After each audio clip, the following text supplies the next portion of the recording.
Class 10 mathematics some applications of trigonometry chapter का question number 13 और 14 करेंगे। इसके पहले के क्वेश्चंस पिछले वीडियोस में हैं, उन सभी वीडियोस की प्लेलिस्ट की लिंक आपको डिस्क्रिप्शन में मिल जाएगा। क्वेश्चन नंबर 13 कह रहा है, as observed from the top of a 75 metre high lighthouse from the sea level the angles of depression of two ships are 30 degree and 45 degree. If one ship is exactly behind the other on the same side of the lighthouse, find the distance between the two ships. बताया जा रहा है कि यहाँ पर एक light house है जो हमने यहाँ पर ए बी लिया है और उसकी सेम साइड पर दो शिप्स हैं, एक है पी और एक क्यू, ठीक है, और उसका एंगल ऑफ डिप्रेशन दिया गया है 30 डिग्री और 45 डिग्री। तो जो एंगल ऑफ डिप्रेशन है वो कैसे पता चलता है, जिस पॉइंट से पूछा जाता है वहाँ पर एक पैरेलल लाइन ड्रॉ करते हैं ग्राउंड से या सी से और वहाँ पर एंगल बनता है। तो अल्टरनेट इंटीरियर एंगल प्रॉपर्टी से अगर देखा जाए तो अगर ये 30 डिग्री है तो यहाँ पर भी एंगल कितना होगा 30 डिग्री और ये 45 है तो यहाँ पर कितना हो जाएगा 45। क्लियर है। अब यहाँ पर जो दो ट्रायंगल हमें दिख रहे हैं उसी का यूज़ करेंगे और उसमें tan का यूज़ करेंगे। पहला ट्रायंगल है ए बी पी, तो ट्रायंगल ए बी पी की बात करें तो यहाँ पर हम tan 45 डिग्री को यूज़ कर सकते हैं क्योंकि यहाँ 45 डिग्री है और ये परपेंडिकुलर है और ये बेस है। परपेंडिकुलर की वैल्यू हमको पता है 75, बेस पता चल जाएगा। परपेंडिकुलर है आपका ए बी और बेस है आपका बी पी। अब tan 45 की वैल्यू अगर पुट करें तो 1 होता है, ए बी की वैल्यू है 75 और बी पी का नहीं पता। क्रॉस मल्टीप्लाई कर देंगे तो बी पी आ जाएगा आपका 75 मीटर। क्लियर है। तो ये भी आपका आ गया 75 मीटर। अब हम लोग बड़ा वाला ट्रायंगल लेंगे जो कि है ए बी क्यू, ठीक है। तो ट्रायंगल ए बी क्यू में हम लोग tan को ही यूज़ करेंगे क्योंकि 30 डिग्री के सामने ये परपेंडिकुलर है और ये पूरा बेस है। तो ये हो जाएगा tan 30 degree is equal to A B upon B Q. Clear है।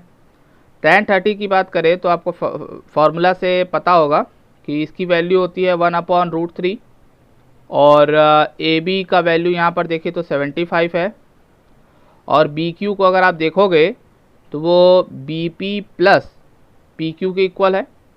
तो आप कह सकते हो 75 प्लस पी क्यू, क्योंकि यहाँ से लेकर यहाँ तक तो 75 है, तो यहाँ पर हम लिख सकते हैं 75 प्लस पी क्यू, ऐसा लिखा जा सकता है। अब हम इसमें क्रॉस मल्टीप्लाई करेंगे, क्रॉस मल्टीप्लाई करेंगे तो क्या आ जाएगा 75 प्लस पी क्यू का मल्टीप्लाई इधर हो जाएगा इस तरह से, क्योंकि 1 है, 1 में इसका मल्टीप्लाई होने पे यही आएगा और 75√3 इधर आ जाएगा। क्लियर है। अब 75 यानी नंबर एक तरफ वेरिएबल एक तरफ, ये यहीं पर रहेगा। 75√3 माइनस 75, इसमें से 75 कॉमन ले लेंगे तो आ जाएगा √3 माइनस 1। तो ये है दोनों शिप्स के बीच का डिस्टेंस जो हमने फाइंड आउट कर लिया। सबसे पहले जैसा क्वेश्चन कह रहा था वैसा ट्रायंगल बनाया गया और सारी चीज़ें नोट डाउन करने के बाद दो ट्रायंगल हमें यहाँ दिखा, दोनों ट्रायंगल को हमने यूज़ किया और उसको सॉल्व करके दोनों शिप्स के बीच का डिस्टेंस फाइंड आउट कर लिया। नेक्स्ट क्वेश्चन है, a 1.2 metre tall girl spots a balloon moving with the wind in the horizontal line at a height of 88.2 meter from the ground. The angle of elevation of the balloon from the eyes of the girl at any instant is 60 degree. After some time, the angle of elevation reduces to 30 degree. Find the distance traveled by the balloon during the interval. यहाँ पर बताया जा रहा है कि एक balloon है और उसको एक 1.2 मीटर टॉल लड़की जो है देख रही है और वो बलून मूव कर रहा है, ठीक है। तो जब पहली बार वो किसी टाइम पर देखती है तब एंगल बनता है 60 डिग्री और जैसे जैसे वो मूव करता जाता है एंगल कम होता जाता है और एक दूसरा इंस्टेंट बताया गया है जब एंगल हो जाता है 30 डिग्री, ठीक है। और यहाँ पर जो बलून की हाइट है ग्राउंड से वो 88.2 है, ठीक है। लेकिन ये जो एंगल ऑफ एलिवेशन है वो उसकी आंखों से है, ना कि ग्राउंड से। तो वहाँ पर एक चीज़ ध्यान देने लायक बात है कि ये जो हाइट हम लेंगे वो उसकी आंखों से लेंगे, ना कि ग्राउंड से।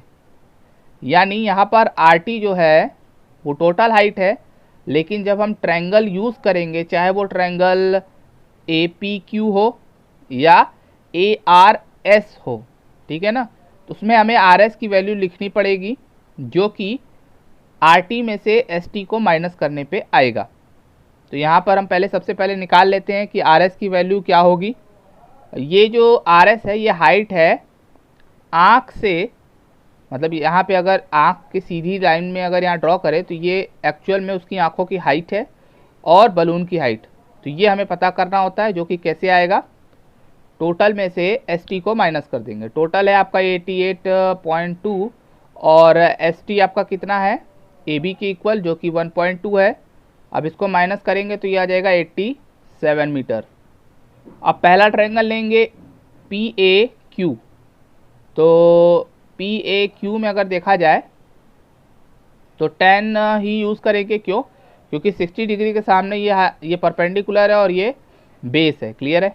तो यहाँ पे अगर हम 10 को यूज़ करते हैं, 10 60 डिग्री, तो ये हो जाएगा PQ अपॉन में AQ, क्योंकि परपेंडिकुलर अपॉन बेस होता है। 10 60 का वैल्यू जो होता है वो √3 होता है। PQ का वैल्यू अगर बात करें तो अभी मैंने बताया जो RS का वैल्यू होगा वही जो है आपका PQ का वैल्यू होगा। उस हिसाब से यहाँ पर हम 87 लिख सकते हैं, और AQ तो पता नहीं हमें, तो उसको वैसे ही रहने देंगे। यहाँ से AQ का जो वैल्यू आ जाएगा वो आ जाएगा 87 अपॉन √3, और डिनोमिनेटर में √3 होना नहीं चाहिए, तो इसीलिए √3 से ऊपर नीचे क्या कर देते हैं, मल्टीप्लाई। तो ये आ जाएगा 87 √3 अपॉन 3, और 3 से इसको कैंसिल करेंगे तो 3 2 जा 6 और 3 9 जा 27, यानी जो AQ है वो आ गया 29 √3। अब हम लोग दूसरा ट्रायंगल लेंगे जो कि है ARS। ठीक है, तो ट्रायंगल ARS की अगर हम बात करें तो यहाँ पर भी हम 10 को ही यूज़ करेंगे, 10 30 डिग्री, और वो होता है परपेंडिकुलर अपॉन बेस। तो अगर आप यहाँ से देखोगे तो 30 के सामने है परपेंडिकुलर RS और बेस है AS, तो RS अपॉन AS हो जाएगा। यहाँ पर लिखेंगे RS अपॉन AS। RS की वैल्यू हम लोगों ने फाइंड आउट किया है, 10 30 होता है 1 अपॉन √3, RS की वैल्यू 87, और AS की बात करें तो AS जो होता है वो AQ प्लस QS के इक्वल होगा, और AQ तो हमने फाइंड आउट कर लिया है ना। तो हम AS को लिख सकते हैं 29 √3 प्लस QS। ठीक है ना, AS को लिख सकते हैं AQ प्लस QS, और AQ की वैल्यू है 29 √3, तो उस हिसाब से ये आया है। अब क्रॉस मल्टीप्लाई अगर हम यहाँ पे करें तो इसका मल्टीप्लाई 1 में होगा, तो ये आ जाएगा 29 √3 plus QS is equal to 87 √3।